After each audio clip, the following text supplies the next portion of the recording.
πάνε 2 χρόνια που πέθανε ο Μαργαρίτης ο μπαμπάς σου. Και καταλαβαίνεις τι τραβήξαμε. Όσο ζούσε εκείνος, είχαμε και του πουλιού το γάλα. Το γάλα! Ήταν παλιάς, όνομα ξακουστό στον Πειραιά.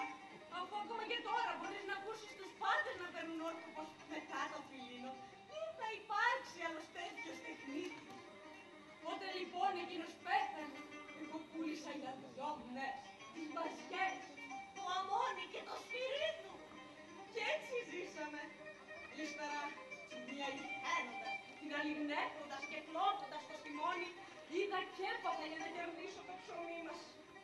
Είχα όμως εσένα, κόρη μου, και σαν άστενα και ζούσα με την ελπίδα. Μιλάς για την άκρη. Όχι, μα λογάριαζα το ψωμί μεγαλώσεις, θα με τρέξεις βέβαια και εμένα. Θα αποκτήσεις όμως κι εσύ δίχως κόπο, πλούτη και στολίδια και ολοπόρφυρα φορέματα και πυρέτρια. Τι θες να πεις, Μανούλα, πώς θα γίνει τέτοιο πράγμα? Φτάνει να κάνεις παρέα με νεαρούς, να πίνεις και να κοιμάσαι μαζί τους με πληρωμή. Όπως να πούμε η κόρη τη Δαφνίδα, η Λίνα. Ακριβώς. Μα είναι δεν έκανα. Και τι είναι τούτο, σαν πως είναι τίποτα το φοβερό. Θα φρουτίσεις κι εσύ όπως και εκείνη και θα έχεις μάτσο εραστές. Μα γιατί δάκρυσες, παιδάκι μου? Δεν βλέπεις οι πολλές και τις σπουδαίες συνεταίρες τι πως βγάζουν παραδάκι με τη σέσουλα. Τη Δαφνίδα, χρυσό μου, την ξέρω. Κουρέλια φορούσε πριν με στόση κόρη της. Τώρα τη βλέπεις πως κυκλοφορεί.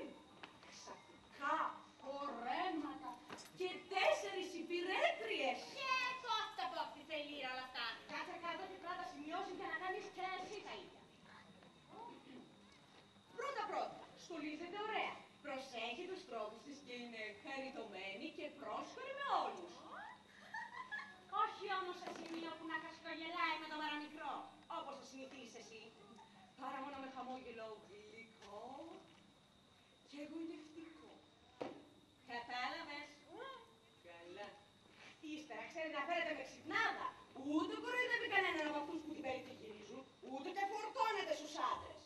Κι αν καμιά φορά τύχει να πάει σε κάποιο δείπνο με πληρωμή, ούτε μεθάει. Γιατί? Γιατί αυτό είναι γελίο. Οι άντρες συχαίνονται τις γυναίκες που μεθούν, ούτε και το ρίχνει στο φαΐ σαλιμασμένη. Παραπιάνει την τροφή με την άκρη των δακτύλων της και την τρώει σιωπηλά. Δίχως να μπουκώνει το στόμα για τις 2 μεριές. Και πίνει αργά, με διαλύματα. Όχι μόνο ρούχα χαϊδίες, Να πάει μαμά. ακόμα και τότε. Επίσης, ούτε μιλάει περισσότερο από όσο πρέπει, ούτε και μιλάει κανένα την παρέα της στο τραπέζι. Και το μάτι της, συνεχώς στυλωμένο σε αυτόν που πληρώνει. Πού χάσκεις, μωρή, εδώ είναι. Α, και αυτό γιατί να ακούνε όλοι.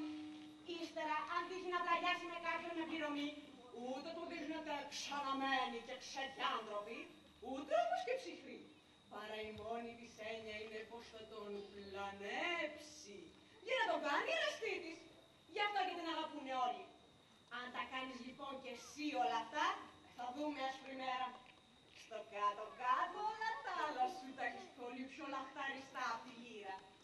Εσύ είναι όμως, δεν λέω τίποτα, μόνο να ζήσεις, χρυσό μου. Βλέπεις, Μανούλα, όλοι αυτοί που πληρώνουν είναι σαν τον εύκριτο που κοιμήθηκε χθες το βράδυ μαζί μου. Όχι όλοι, μερικοί είναι πιο ωραίοι.